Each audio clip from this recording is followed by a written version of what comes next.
Assalamualaikum warahmatullahi wabarakatuh. Selamat pagi, selamat siang, selamat sore, dan selamat malam bagi Anda yang menonton video ini. Ya, pertama-tama perkenalkan, nama saya Lamhot Rizal Bowi Siaga. Ya, teman-teman, di video kali ini saya akan memberi wawasan sedikit yang saya tahu tentang cara mencari range vokal suara kita dan juga cara mencuri nafas pada saat kita bernyanyi. Oke, stay tune. Ya, yang pertama mengukur range vokal kita. Oke, yang pertama yang kita lakukan adalah menentukan nada paling rendah dalam rentang vokal kita. Cara-caranya ada yang pertama yaitu siapkan piano atau keyboard. Oke, kita siapkan. Kalau memang tidak ada piano atau keyboard, kita bisa unduh aplikasi keyboard di HP Anda, karena di situ di Play Store menyediakan tersedia virtual keyboard atau piano untuk kita mencari range vokal.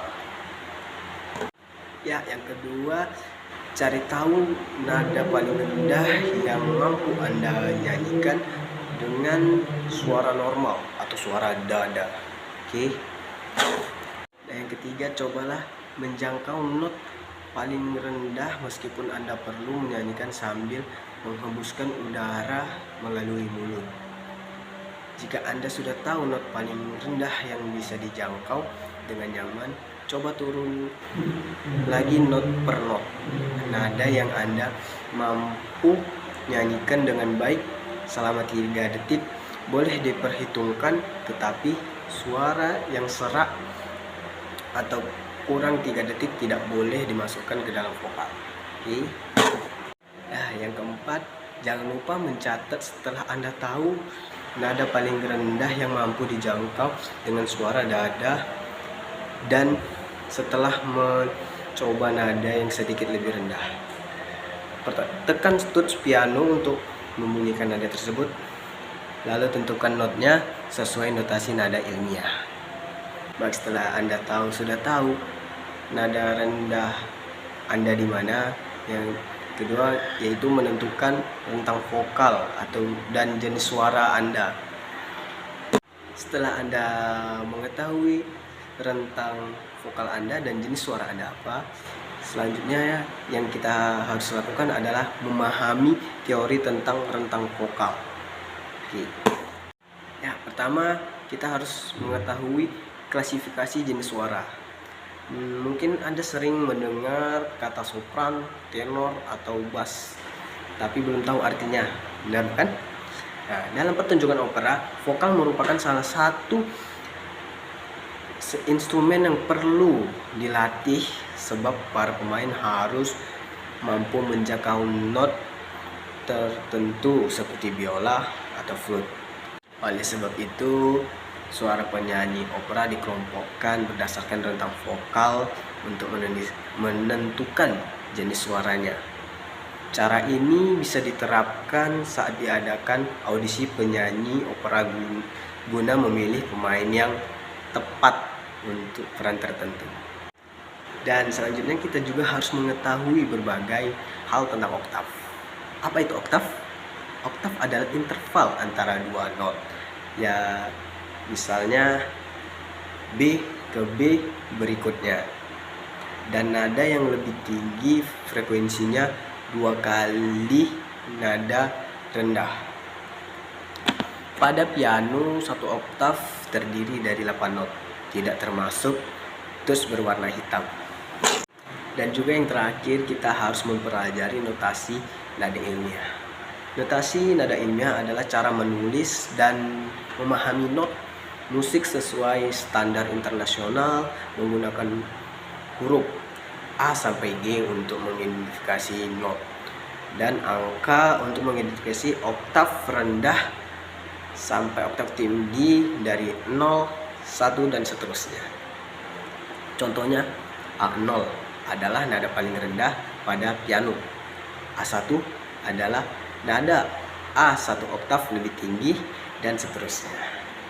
Nada yang disebut C tengah pada piano sebenarnya C4 dalam notasi nada ilmiah.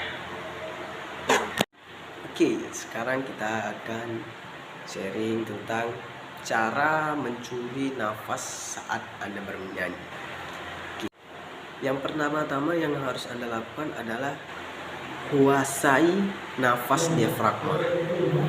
Pernapasan diafragma adalah pernapasan yang dilakukan secara sadar dengan menggunakan diafragma sepenuhnya, sehingga paru-paru bisa terisi lebih efisien. Pernapasan diafragma atau yang disebut juga pernapasan perut melibatkan sepenuhnya perut, otot perut, dan diafragma saat bernapas. Hal ini berarti secara aktif menarik diafragma ke bawah setiap menarik nafas. Dengan cara ini, pernapasan diafragma membantu paru-paru terisi lebih efisien.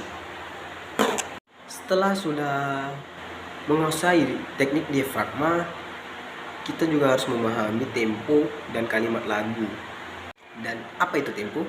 Tempo adalah ukuran kecepatan dalam sebuah birama lagu. Biasanya dapat diukur dengan sebuah alat bernama metronom dan alat khusus bernama keyboard. Keyboard. Nah, tempo ini berkaitan dengan tanda birama sebab menunjukkan adanya panjang ketukan. Di sana di dalam kertas not musik terdapat tanda 2/4, maka ketukannya akan bernilai not 1/4. Untuk lagu pop biasanya tempo antara 68 sampai dengan 80 atau 100 sampai dengan 120 ketuk per menit. Berbeda lagi dengan lagu Mars yang bahkan temponya sekitar 140 sampai dengan 160 ketuk per menit. Sebuah karya musik umumnya akan dimainkan atau dinyanyikan dengan kecepatan atau tempo tertentu yang mana sudah ditentukan oleh pengarangnya. Tempo ini juga dapat disebut sebagai kecepatan di mana kita dapat mengetuk atau menghitung panjangnya not. Nah, selanjutnya kalimat lagu. Apa itu kalimat lagu? Atau juga bisa disebut lirik. Banyak orang yang bilang lirik. Lirik adalah rangkaian kata yang membentuk lagu. Biasanya terdiri dari beberapa bait dan bagian refrain atau chorus. Akan tetapi kata-kata untuk komposisi musik yang telah diperluas seperti dalam opera biasanya dikenal sebagai libretto dan penulisnya disebut librettis. Dan yang terakhir, kamu juga harus menguasai atau mengetahui tentang frase. Apa itu frase? Frase ialah bagian kalimat musik seperti halnya kalimat dalam bahasa. Frase terbentuk dari beberapa not yang membentuk suatu pola irama tertentu dalam lagu. Baik teman-teman para penonton, cukup sekian saja video saya saat ini. Lebih kurangnya saya mohon maaf, mohon ampun pada Allah Subhanahu wa taala. Saya tutup. Assalamualaikum warahmatullahi wabarakatuh. Selamat pagi, siang, sore, dan malam bagi Anda yang menonton. Terima kasih.